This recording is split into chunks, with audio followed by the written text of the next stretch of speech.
For the last couple of years, we've talked about what a 12-team college football playoff would look like. We've talked about the seedings, the matchups, the locations, the spacing of the games. We've talked about it all in theory, but now we finally have a 2024 and 2025 college football playoff schedule. Let's talk college football here, the voice of college football, as we do each and every day with you. Best discussion, debate, and analysis. So it's been released, so let's check out the schedule and the nuances of the schedule. So first of all is, of course, the big departure from what we currently have in a 14 playoff that are played at neutral sites. We've got on-campus first-round games. Won't that be exciting? One game going to be played on opening night, and then a triple header on Saturday. So think probably noon Eastern time, 3:30 Eastern, and then a primetime game, something in that range, as there are 3 games going to be played on that Saturday. Now, also understand that the college football calendar is very much given way to what the NFL is planning, and the NFL plays games on Saturdays late in the season, so we'll see how that works out. In the quarterfinals, we go to those neutral sites and use the bowl games, with, again, on Tuesday, December 31st, 1 game, and then on New Year's Day, a traditional smorgasbord of college football, but meaningful playoff college football with 3 games: Chick-fil-A Peach Bowl, Rose Bowl, and Sugar Bowl. So currently what we've had during the 9-year run of the college football playoff, our semifinal matchups both played on New Year's Eve. So we are going to just the 1 game on New Year's Eve and a triple header of college football on January 1st. So notice the spacing of games between December 20th and 21st, and then the quarterfinal games that are going to be played 10 to 11 days later. And then we jump ahead just over a week from Tuesday and Wednesday to Thursday and Friday for the semifinal games. So again, a departure from the current 4-team format of playing double headers. The semifinal games are going to be on separate nights, Thursday and Friday. And notice once again that the NFL situation is taken into consideration. College football does not want to play that weekend against NFL wildcard games. And then we make it all the way out to what is almost the final week of January for the CFP National Championship game to be played in Atlanta on January 20th. When I see that date, I think of Super Bowls that are now played in February, of course, but before the expanded NFL playoffs, the Super Bowl used to be around that January 20th date, and now we have a college football national championship game near the end of January. So what is to be taken and what is to be considered from this college football playoff format and the scheduling games in 2024 and 2025? Well, first of all, something we already knew is that this format diminishes the conference championship games. Yes, they are still important to the seedings. If you want a top seed and you want a bye, you have to win a conference championship game. However, for those teams that lose conference championship games, it could, number one, hurt their national ranking.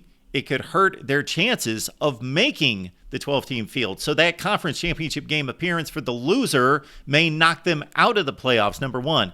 Number two, it's going to be a wasted game in regards to the effort, the resources, everything that's put into game planning, and the effort of playing a top-notch team for a conference championship.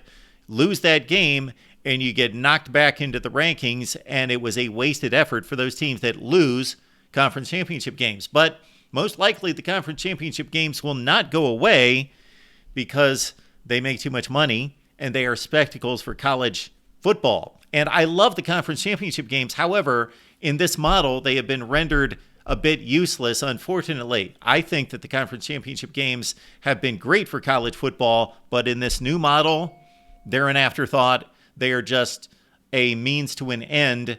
And for most of those teams, as we saw in this most recent college football season of 2022, they were not needed. There was only one of the 5 conference championship games that factored into the playoff. We saw Utah knock out USC, but other than that, Michigan was going to make the playoff anyway. Georgia was going to make the playoff anyway. TCU did make the playoff anyway, and Clemson and North Carolina had no shot to make the playoff and playing in the ACC championship game.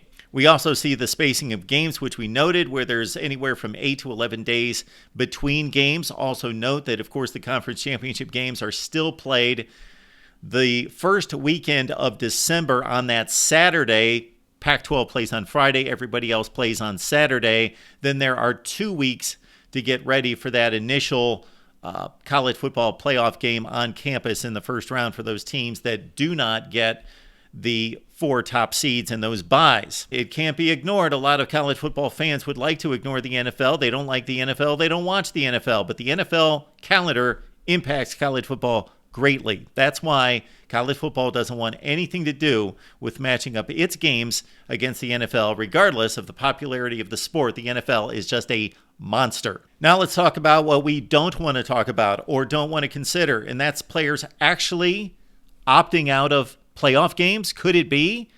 Well, we've gone from a situation where nobody opted out for anything 10 or 15 years ago to college football players then opting out of the minor, lesser bowl games, to a point now where we see players for the past 3 or 4 years opting out of the games of the status of the Rose Bowl and the Sugar Bowl and major bowl games. Well, if a player has already played 13 games, so consider this. If your team loses the conference championship game, they now have to win 4 games to win a national championship. They have to win 3 games to get to the national championship game, and that's the objective, is to go to the national championship game. So if you've already played 13 games, you're looking at playing 4 more, a total of 17 games to win or play for a national championship. And that may be a daunting task for a lot of players who are looking at their NFL draft status and know that it's pretty secure, that playing 17 games or another 4 games after the conference championship game, we may get to a point, don't be surprised, if there are players that say, you know what, this is too much, I'm out. I don't want to see it, you don't want to see it, but it's the real world. And in this college football landscape of NIL, transfer portal, and opt-outs, 17 games is a lot to ask of these players. And that may lead us to a situation going down the road where we minimize the regular season by 1 game possibly, and maybe we eliminate the conference championship games as well. My thoughts about the new college football playoff format: we know that it exists. Now we see it in practice on a sheet in front of us in regards to the schedule and the spacing of the games and the locations and so forth. Those are my thoughts. Would love to hear from you. Leave your comments below right here at the Voice of College Football.